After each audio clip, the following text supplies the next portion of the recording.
స్తుతిగానము నీవే, నా విజయము నీవే, నా అతిశయం యేసయ్యా సదయుడా. తెస్సలోనికీయులకు రాసిన మొదటి పత్రిక 5వ అధ్యాయము.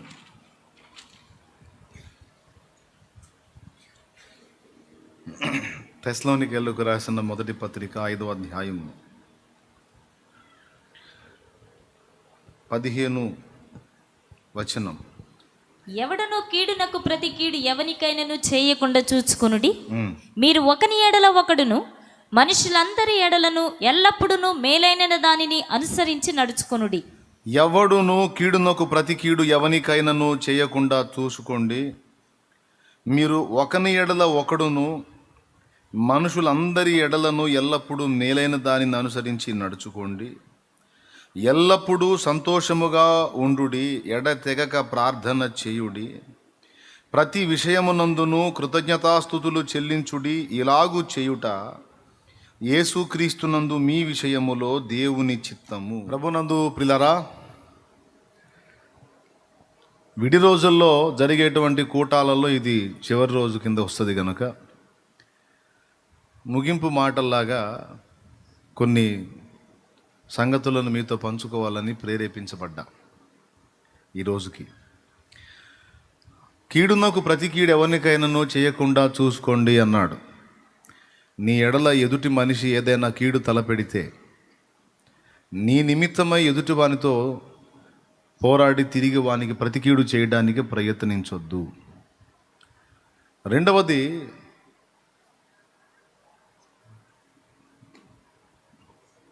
ఎల్లప్పుడూ మేలైన దానిని, ఎట్లా మీరు ఒకని ఎడల ఒకడు మనుషులందరి ఎడల ఎల్లప్పుడూ మేలైన దాన్ని అనుసరించి నడుచుకోండి, మేలైన దాన్ని వెంటాడండి అని ఉంటుంది పుట్టినోట్లో. తర్వాత ఎల్లప్పుడూ సంతోషముగా ఉండుడి, ఎడతెగక ప్రార్థన చేయుడి, ప్రతి విషయమునందును కృతజ్ఞతాస్తుతులు చెల్లించుడి. ఇలాగు చేయుట యేసుక్రీస్తునందు మీ విషయములో దేవుని చిత్తము అన్నాడు. దైవ చిత్తం నెరవేర్చేవానికి వనగూరేటువంటి ప్రయోజనాలు చాలా ఉన్నాయి, గ్రంథంలో లిఖితమై ఉన్నాయి. లోకము దాని ఆశ గతిస్తాయి కానీ దేవుని చిత్తం నెరవేర్చేవాడు నిరంతరం నిలుస్తాడు అని యోహాను రాసిన మొదటి పత్రికలో ఉంది. యోహాను రాసిన మొదటి పత్రికలో ఉంది ఆ మాట. లోకము దాని ఆశ గతిస్తాయి కానీ దేవుని చిత్తం నెరవేర్చేవాడు నిరంతరం నిలుస్తాడు అన్న మాట చూడండి. యోహాను రాసిన మొదటి పత్రిక 2వ అధ్యాయము 17వ వచనంలో ఉంది. లోకమును దాని ఆశ గతించిపోవచ్చున్నవి గాని దేవుని చిత్తమును జరిగించువాడు నిరంతరమును నిలుచును. దేవునికి మహిమ. దేవుని చిత్తములో ప్రయాణం చేసిన వానికి, దేవుని చిత్తం నెరవేర్చేవాడికి నిరంతరం నిలిచి ఉండే అవకాశం ఉంది. అన్నీ గతించిన వీడు చరిత్రలో నిలుస్తాడు, దేవుని సముఖంలో కూడా నిలుస్తాడు. దేవుని చిత్తం నెరవేర్చేవాడికి టైము వేస్ట్ కాదు, లైఫ్ వేస్ట్ అవ్వదు. ఎఫెసీయులకు రాసిన పత్రిక 5వ అధ్యాయము 15 నుంచి 17 వచనాలు. ఇందు నిమిత్తము మీరు అవివేకులుగాక ప్రభు యొక్క చిత్తం ఏమిటో గ్రహించుకొనుడి. 15లో అంటాడు, 5:15 వచనంలో, దినములు చెడ్డవి గనక సమయమును పోనీయక సద్వినియోగం చేసుకొనుచు అజ్ఞానుల వలె కాక జ్ఞానులుగా ఉండునట్లు జాగ్రత్తగా చూచుకొనుడి. ఎందు నిమిత్తము టైం వేస్ట్ కాకుండా నిమిత్తము మీరు అవివేకులుగాక ప్రభు యొక్క చిత్తం ఏమిటో గ్రహించుకొనుడి. నీ లైఫ్ సార్థకం కావాలి, నీ జీవితం సద్వినియోగం కావాలి అంటే నీ చిత్తమో మరొకటి చిత్తమో కాదు, దేవుని చిత్తములో నువ్వు ప్రయాణం చేస్తే అప్పుడు నీకు దేవుడిచ్చిన ఆయుష్కాలం సఫలమవుతుంది, సద్వినియోగం అవుతుంది. సో దైవ చిత్తం నెరవేర్చేవానికి నిరంతరం నిలిచే భాగ్యం ఉంది, జన్మ సార్థకం అవుతుంది, సమయం సద్వినియోగం అవుతుంది. ఇంకా దైవ చిత్తం నెరవేర్చిన వానికి ఏం కలుగుతుంది? మెప్పు కలుగుతుంది. అర్థమైందా? దేవుని సంకల్పం, దేవుని చిత్తము నెరవేర్చిన వానికి మెప్పు కలుగుతుంది. దావీదు దేవుని సంకల్పము చొప్పున అనగా చిత్తము చొప్పున దేవుని చిత్తము చొప్పున తన తరము వారికి సేవ చేసి నిద్రించాడు. ఉన్నప్పుడు దేవుడు ఆయన్ని మహింపరిచాడు, ఘనపరిచాడు. ఆయన ప్రభు దగ్గరికి వెళ్ళిపోయిన తర్వాత కూడా ఆయన మానవ శరీరంతో భూమి మీదకి వచ్చినప్పుడు యేసు దావీదు కుమారుడు అనిపించుకోవడానికి ఇష్టపడ్డాడు. ఇది మామూలు ఘనత కాదు. దైవ చిత్తము నెరవేర్చేవానికి మరొక ఘనత ఏమిటంటే మెప్పు, మహిమ, ఘనత కలుగుతుంది దేవుని చిత్తం నెరవేర్చేవాడికి. దేవునికి స్తోత్రం. 4వది, దేవుని చిత్తము తన జీవితంలో నెరవేరాలని ఆరాటపడి ఆయన చిత్తము చొప్పున నడుచుకోవటానికి ఎవరైతే తమను తాము సిద్ధపరచుకుంటారో 4వ ప్రయోజనం, భూమి మీద ఉండగానే పరలోకపు మహిమాయుక్తమైన ఆనందాన్ని అనుభవించగలుగుతారు. Praise the lord. పరలోకంలో ఏడుపు, దుఃఖము, బాధ, ఆవేదన, ఆక్రందన, రోదన మొదలైనవి ఉన్నాయా? ఏం లేవు. అక్కడ నిత్యానందం ఉంది. సంతోషకరమైన స్థలం పరలోకం. ఎందుకు అంటే పరలోకంలో దేవుని చిత్తం నెరవేరుతున్నందున పరలోకం మహిమాయుక్తమైన ఆనందము, చెప్పనసఖ్యమైన సంతోషములతో నిండి ఉంది. కానీ భూలోకం ఎందుకు ఇంత దరిద్రంగా ఉంది? ఇక్కడ భూమి మీద దేవుని చిత్తం పక్కన పెట్టేసి మానవుడు తన స్వచిత్తాన్ని నెరవేర్చబూనుకున్నాడు కనుకనే ఈ దరిద్రం అంతా దాపురించింది. మనుషుల జీవితాల్లో ఆవేదనకి కారణం, మానవ సమాజంలో ఆవేదనకి కారణం దేవుని చిత్తమును విసర్జించి మానవుడు తన స్వచిత్తమును నెరవేర్చబూనుకొనుటయే. తన సొంత చిత్తాన్ని నెరవేర్చడానికి పూనుకున్నాడు. ఎప్పుడైతే మొదలుపెట్టాడో ఇట్లా, అప్పుడు ఇక మానవుడికి సంప్రాప్తమైన సకల దరిద్రాలన్నీ సంప్రాప్తమైనవి. మరి ఇప్పుడు అవన్నీ పోగొట్టుకొని వాటి నుంచి విడుదల పొంది పరలోకములో ఉండేటువంటి ఆ నెమ్మది, ఆ ప్రశాంతత, ఆ ఆదరణ, ఆ సంతోషం, ఆ ఆనందం పొందాలంటే ఏం చేయాలంటే, ఏ చిత్తాన్ని పక్కన పెట్టి దరిద్రం తెచ్చుకున్నాడో ఇప్పుడు అదే చిత్తాన్ని మళ్ళా నెత్తికెత్తుకుంటే కానీ ఈ దరిద్రం పోయి ఆ ప్రశాంతత రాదు బ్రతుకుల్లోకి. స్తోత్రం. అర్థమైందా? ఎందుకంటే పరలోక ప్రార్థన చేయండి. పరలోకమందున్న మీ తండ్రి, పరలోకమందున్న మా తండ్రి, నీ నామం పరిశుద్ధపరచబడును గాక, నీ రాజ్యం మాకు, నీ చిత్తం పరలోకమందు నెరవేరుచున్నట్లు భూమి అందును అంటే మట్టి మీద. దేశం అంటే మట్టి కాదో, ఈ దేశం అంటే భూమి అంటే మట్టి కాదో, ఈ భూమి మీద ఉన్న దేవుని చిత్తం నెరవేరాలి. భూమి మీద అంటే అర్థం అంటే మన బ్రతుకుల్లో నెరవేరాలి. ఎదుటి వాళ్ళకి సలహా చెప్తాం, దేవుని చిత్త ప్రకారం ఉండి అట్లుండి ఇట్లుండని. దేవుడు మాట్లాడుతున్నాడు, ముందు నీ చిత్తం నీ జీవితంలో నా చిత్తం నెరవేర్చనివ్వు అని. కాబట్టి మనం దేవుని చిత్తానికి, దాన్ని నెరవేర్చడానికి నడుం కట్టినప్పుడు దివిలో ఉన్న ఆనందాన్ని భూమిలో కూడా మనం అనుభవించే అవకాశం ఉంది. హాయిగా ప్రశాంతంగా అన్నీ ఉంటాయి. మళ్ళీ అక్కర్లు, అవసరతలు, సమస్యలు, ఇరుగులు, ఇబ్బందులు గట్రా ఉంటాయి. ఎన్నున్నా దేవుని చిత్తంలో ప్రయాణం చేసేవాడు లెక్క చేయడు. నేను ఆయన చిత్త ప్రకారం అడుగులేస్తున్నా కాబట్టి ఏదొచ్చినా ఆయనే చూసుకుంటాడని భరోసా ఉంటుంది అన్నమాట. దేవుని చిత్తాన్ని పక్కన పెట్టి సొంత చిత్తంలో ప్రయాణం చేసేవాడికి డౌట్సేగా, అన్ని డౌట్లేగా. కాబట్టి తన స్వచిత్తమును సిలువ వేసి దైవ చిత్తముకు తన్ను తాను అప్పగించుకున్నవాడు దేవుని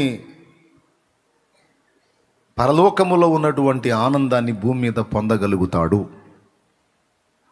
ఎవరి జీవితంలో అయితే దేవుని చిత్తం నెరవేరటం స్టార్ట్ అయిద్దో ఆ వ్యక్తి జీవితంలో ఇక పరలోక ఆనందం స్టార్ట్ అయింది. చెప్పటానికి వినటానికి బాగానే ఉంటుంది, కానీ అనుసరించడానికి మా కష్టం.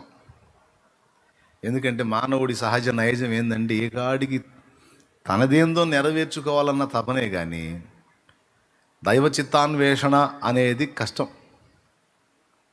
నిజంగా దైవ చిత్తాన్ని వెతికి ఆ చిత్తాన్ని నెరవేర్చడానికి తను తాను అప్పగించుకున్నవాడు ఎంత ధన్యుడు. కొంతమందికి దేవుని చిత్తం ఏంటో కూడా తెలుసు, ఏది చేయాలో తెలుసు, ఏది చేయొద్దో తెలుసు. దేవుడు చెప్పాడు, విన్నారు, అయినా లోబడరు. దానికి లూకాసు వార్తలో చెప్పాడు, తన యజమానుని చిత్తం ఎరిగి ఉండి అలాగూ చేయని వానికి అనేకమైన దెబ్బలు తగులును అన్నాడు. తన చిత్తం ఏంటో నీ ఎడల దేవుడు బయలుపరిచినప్పుడు మర్యాదగా లోబడాలి నాయనా అమ్మా. తన చిత్తాన్ని వెల్లడి చేసిన తర్వాత మర్యాదగా లోబడకుండా పిచ్చి చేష్టాలు చేస్తే తన్నులు పడతాయని చెప్తున్నాడు. తెలియక ఒకవేళ లోబడలేదనుకో కొద్ది దెబ్బలే తగులుతాయి. తెలిసి చిత్తమునకు లోబడలేదనుకో అనేకమైన దెబ్బలు తగులుతాయి. ఈ దెబ్బలన్నీ ఎందుకు? బుద్ధి రావడం కోసం. దేవునికి స్తోత్రం కలుగును గాక. హల్లెలూయా. అంటే తన్ని మళ్ళా లైన్లో తీసుకురావటం అన్నమాట. ఇప్పుడు వరుసగా 4 చెప్పండి. 1 నీ తలకాయ, 2 మా తలకాయ. అంతేనా లేకపోతే ఏం చెబుతారా? చెప్పండి. మొదటిది, నిరంతరం నిలిచిపోతాడు, చరిత్రలో నిలుస్తాడు, నిత్యత్వంలో కూడా నిలుస్తాడు. 2, టైం సద్వినియోగం అయిపోతుంది, జీవితకాలం సఫలత పొందుతుంది, బ్రతుకు సాఫల్యత పొందుతారన్నమాట. 2, 3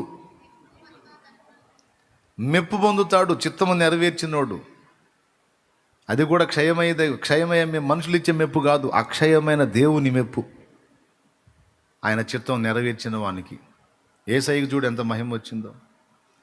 నేను నా చిత్తము నెరవేర్చుకున్నటకు రాలేదు, నన్ను పంపిన వాని చిత్తం నెరవేర్చుకున్నటకే వచ్చానని ఎన్నిసార్లు చెప్పాడో అలాగూ జీవించాడు. ఓకేనా? కాబట్టి ఆయన మహిమపరచబడ్డాడు. 4వది పొందుతాడు. 5వది, దేవుని చిత్తములో ప్రయాణం చేసేవాడు తనకే ఆశీర్వాదం కాదు కానీ అనేక మందికి ఆశీర్వాద కారణంగా ఉంటాడు. దేవుని చిత్తంలో ప్రయాణం చేసేవాడు తన మట్టుకు తాను దీవించబట్టమే కాదు, అనేకుల దీవెనకు కూడా కారణమవుతాడు. అక్కడ కూడా యేసయ్య మనకు కనపడతాడు. దేవుని చిత్తంలో ప్రయాణం చేసిన యేసయ్య ఎంతమంది రక్షణకు కారకుడు అయ్యాడో చూడండి, ఎంతమంది ఆనందానికి ఆదరణ కారణమయ్యాడో చూడండి. దేవుని చిత్తంలో ప్రయాణం చేసిన పౌలు ఎంతమందికి దీవెనయ్యాడో చూడండి.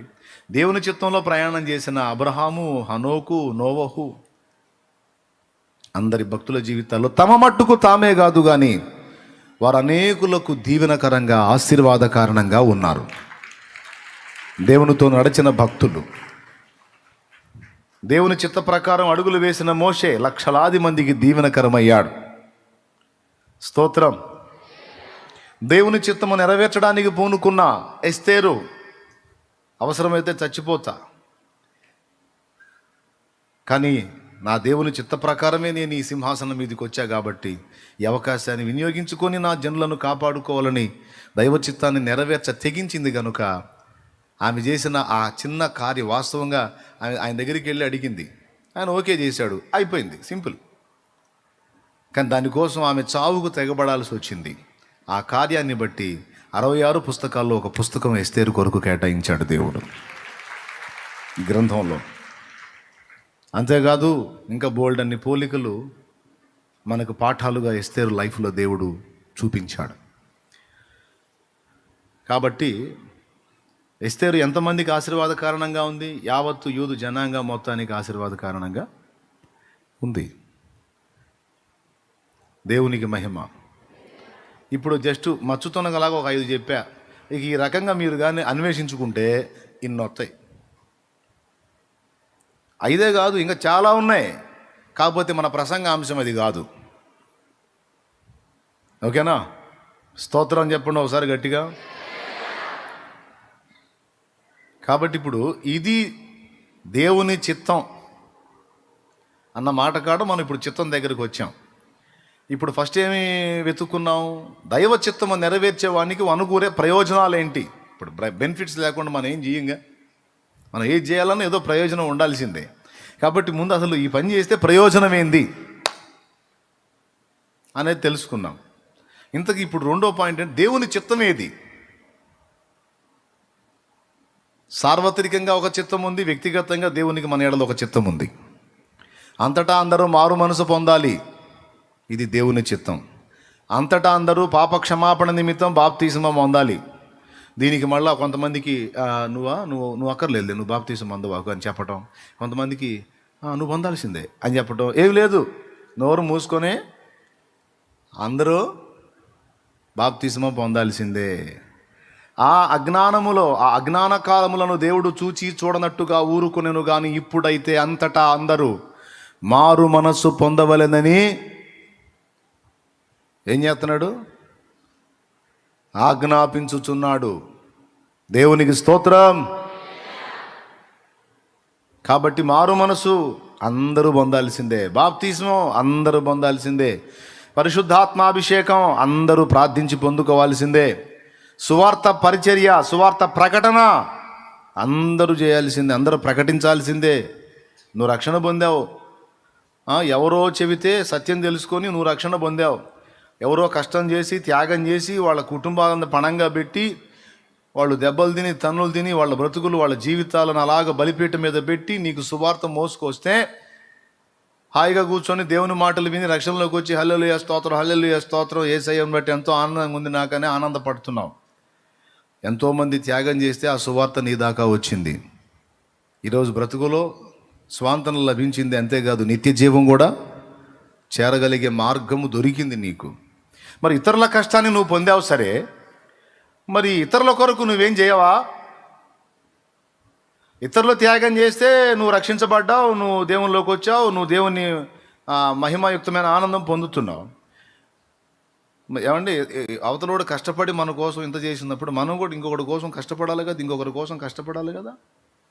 ఇతరుల సేవా ఫలంలో నువ్వు పాలు పొందుతావు, నువ్వేం సేవ చేయవా? నువ్వు ఇతరులకు చేయవా?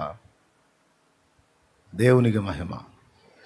ఎంతోమంది త్యాగధనులు త్యాగం చేసి సువార్తను మోసుకొచ్చారు, పరిచర్య చేశారు, వాళ్ళ కుటుంబాలు పణంగా పెట్టారు, వాళ్ళ ప్రాణాలు బలిపీఠం మీద పెట్టారు.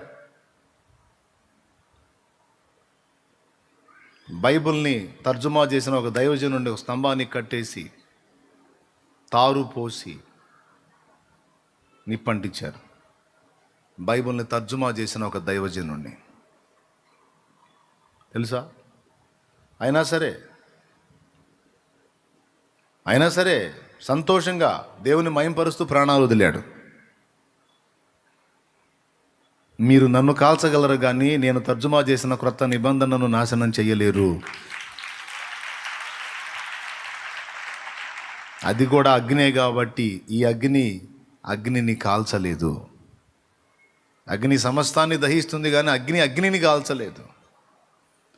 కాబట్టి దేవుని వాక్కు అగ్ని, దాన్ని ఎవ్వడూ నాశనం చేయలేడు అంటారు భక్తులు. కాలిపోయారు. వాళ్ళు ఎంతో త్యాగం చేసి మనకు సువార్త మోసుకొచ్చారు, వాక్యం అందించారు.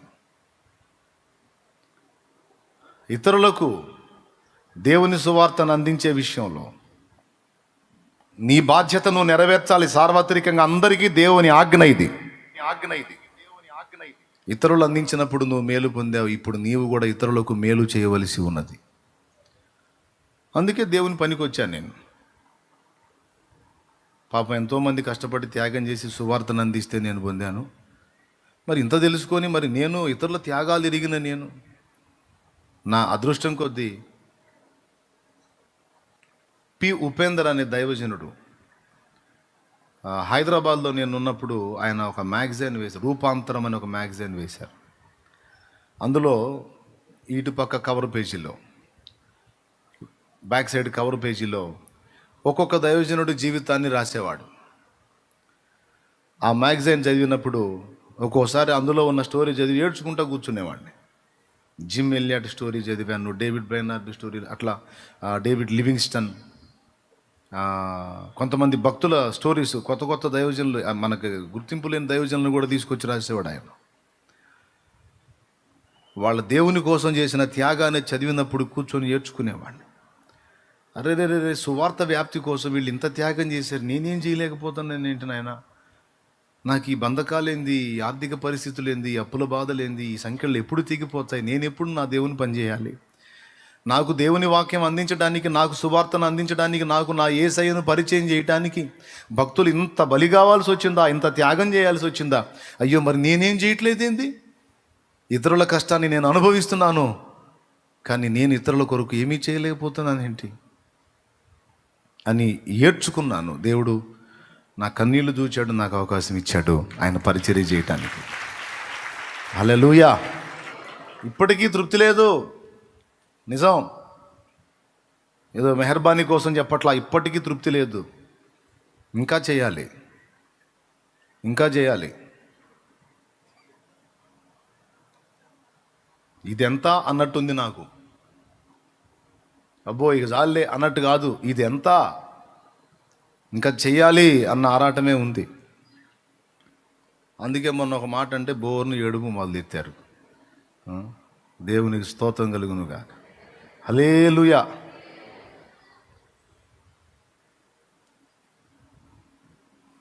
అయినా ప్రకటించక మానను. ఎన్ని అవకాశాలు ఉంటే అన్ని అవకాశాల్లో నీకేం, నువ్వు కూడా ప్రకటించాలి. అది అందరికీ సార్వత్రికంగా దేవుడిచ్చిన బాధ్యత. అది చేయుట నీ విషయంలో దేవుని చిత్తం. దేవునికి స్తోత్రం. హల్లెలూయా. దాన్ని నిర్లక్ష్యం చేయకూడదు, ప్రకటించాలి. దొరికింది ఒక తలంపు ఇచ్చాడు, పుస్తకం రాశా. కొన్ని తలంపులు ఇచ్చాడు, పాటలు తయారు చేశా దేవుని కృపలో. కొన్ని ఆధారాలు ఇచ్చాడు, ఉపయోగించా. వెతుక్కొని పరిశోధించుకొని మొత్తం తెచ్చి ముందేసుకొని అన్నిటినీ ఒక పద్ధతి ప్రకారం సిద్ధపరచుకొని ఉపదేశ క్రమంలో వాక్యము ద్వారా, పుస్తకం ద్వారా, పాట ద్వారా, మాట ద్వారా ఎలా అవకాశం ఉంటే అలా సువార్త ప్రకటించే పనిలో నా దేవుడు ఆయన కృపతో కొంతమేర వాడుకున్నాడు. ఇంకా వాడబడాలని ఆరాటపడుతున్నా. ఇప్పుడు ఒక సాటిస్ఫాక్షన్ ఉంది. ఇతరులు కష్టపడ్డారు, నేను అనుభవించాను. ఇప్పుడు నేను కూడా కొంత కష్టపడ్డాను, దాన్ని కొంతమంది అనుభవిస్తున్నారు కనుక కొంత సాటిస్ఫాక్షన్. ఇంకా అనేకులకి దేవునికి మహిమ. నువ్వెందుకు చేయకూడదు? నువ్వెందుకు ఒక మ్యాగజైన్ రాయకూడదు? నువ్వెందుకు ఒక కొత్త విషయాన్ని దేవుని సంగతులను కనుగొని సువార్త కొరకు వినియోగించి వాడకూడదు? కాబట్టి మన విషయంలో దేవుని చిత్తాలు కొన్ని ఉన్నాయి. అవన్నిటిని కూడా ఇప్పుడు మనం వరుసగా చెప్పుకుంటున్నాం. మారు మనసు అందరూ పొందాల్సిందే. పాప క్షమాపణ నిమిత్తం బాప్తీసము అందరూ పొందాల్సిందే. పరిశుద్ధాత్మ అభిషేకం కోసం అందరూ ప్రార్థించాల్సిందే. 4వది సువార్త ప్రకటన. చదువు ఉన్నా లేకపోయినా, నీకు చదువు లేదనుకో, చదువు లేని వాళ్ళకే చెప్పు. చదువుకున్నోడు చెబితే వాడు ఎగతాళి చేస్తాడంటే చదువు లేనివాడికి చెప్పు. నేను హైపైగా ఉంటానంటే సరే, నువ్వు సామాన్యుల దగ్గరికి పోలేకపోతే నీ హైపై రకాలే ఉంటారు, వాళ్ళకి చెప్పు. నేను జాబ్ చేస్తున్నాను అంటే నువ్వు జాబ్ చేసే దగ్గర కొలీగ్స్కి చెప్పు. మనసుంటే మార్గాలు ఉంటాయి సోదరా. హృదయంలో భారం ఉంటే ఎక్కడైనా దేవుడు నీకు అవకాశం ఇస్తాడు వాడబట్టానికి. మనం ఏదో అయ్యి వంకలు చెప్పి షో చేస్తాం, కానీ గుండెల్లో భారం అంటే ఈ ఒక్క పాయింట్ మీ మైండ్లో పెట్టుకోండి. పెన్ ఉంటే రాసుకోండి పెద్ద లెటర్స్తో. యేసుక్రీస్తు సువార్త ప్రకటన అనేది ఎంతోమంది త్యాగంతో, ఎంతోమంది కుటుంబాలు వాళ్ళ జీవితాలు వాళ్ళ సమస్తము త్యాగం చేస్తే నా దగ్గరకు వచ్చింది. ఇంతమంది కష్టపడి నాకు అందించిన యేసయ్యను నేను ఈరోజు పొందుకున్నాను, అనుభవిస్తున్నాను, నిత్య జీవాన్ని స్వతంత్రించుకున్నాను. మరి ఇతరుల కష్టాన్ని నేను అనుభవించినప్పుడు మరి నేను ఇతరుల కొరకు కష్టపడవద్దా అని క్వశ్చన్ మార్క్ పెట్టి ఎప్పుడు నీ కళ్ళ ముందు కనపడేటట్టు చూసుకో. అప్పుడు ఏదన్నా ఒక కొలిక్కి వస్తావు. ఈ మాట పెద్ద లెటర్స్ రాసుకొని నీ కళ్ళ ముందు ఎప్పుడు కనపడేటట్టు పెట్టుకో. అప్పుడు దేవుని కోసం ఎంతో కొంత నువ్వు కూడా కష్టపడగలుగుతావు ఇతరులకు సువార్తలు అందించే విషయంలో. ఇది దేవుని చిత్తం. 5వది,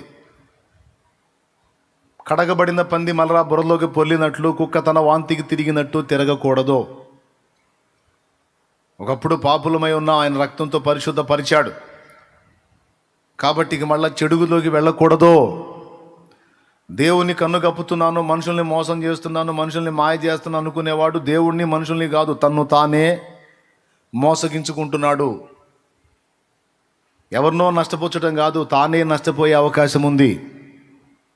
కాబట్టి దేవుని వాక్యం స్పష్టంగా చెప్పింది, జారత్వమునకు దూరముగా ప్రతివాడు తన ఘటమును కాపాడుకొనుట ఎరిగి ఉండాలి. ఇది మీ విషయములో దేవుని చిత్తం. అదే తెస్సలోనిక పత్రిక 4వ అధ్యాయంలో ఉంది.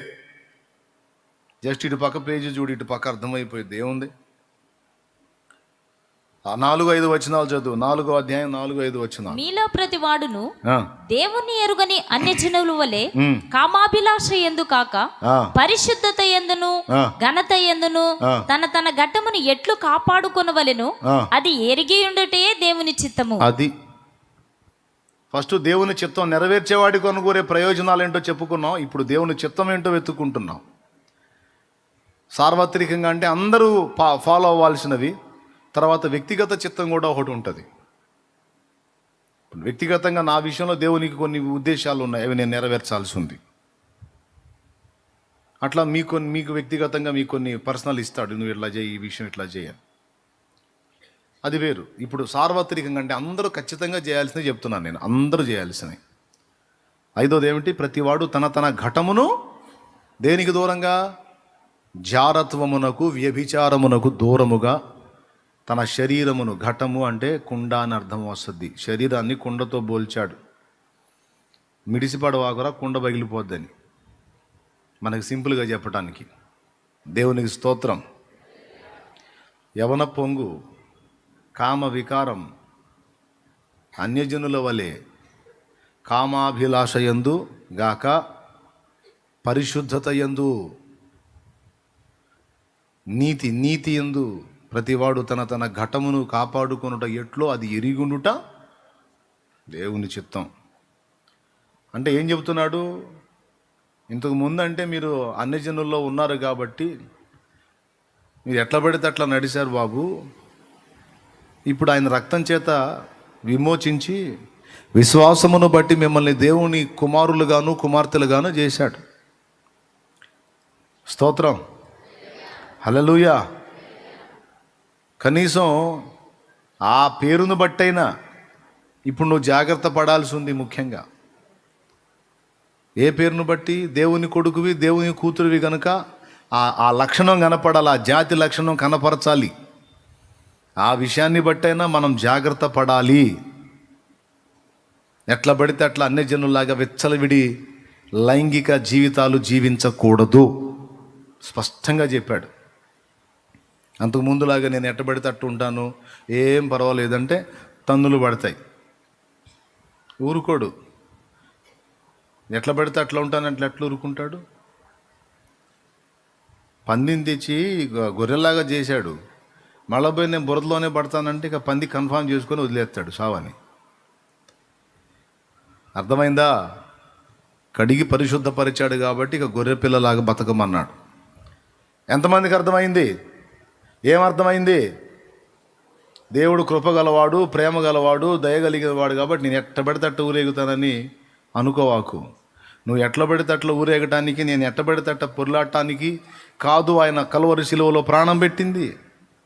అయ్యా నీకోసం నేను ప్రాణత్యాగం చేసేలేమ్మా, ఎట్ట పడితే అట్ట ఊరేగు నాన్న, ఏం పర్వాలా, నా కృప ఉందిలేమ్మా, నేను కృప చూపుతా, నీ ఇష్టం వచ్చినట్టు ఊరేగు అనే ప్రాణం పెట్టాడు శిలువలో. యేసయ్య శిలువ మనకు పాపం చేయటానికి సర్టిఫికేట్ ఇచ్చిందా? ఎంత పాపం! నా ప్రేమను చూసైనా ఇక మారు మనసు పొందండి. నేనేదో చెయ్యొద్దన్నానని బలవంతం చేత మానటం కాదు, నా ప్రేమను బట్టి మార్పు నొందండి.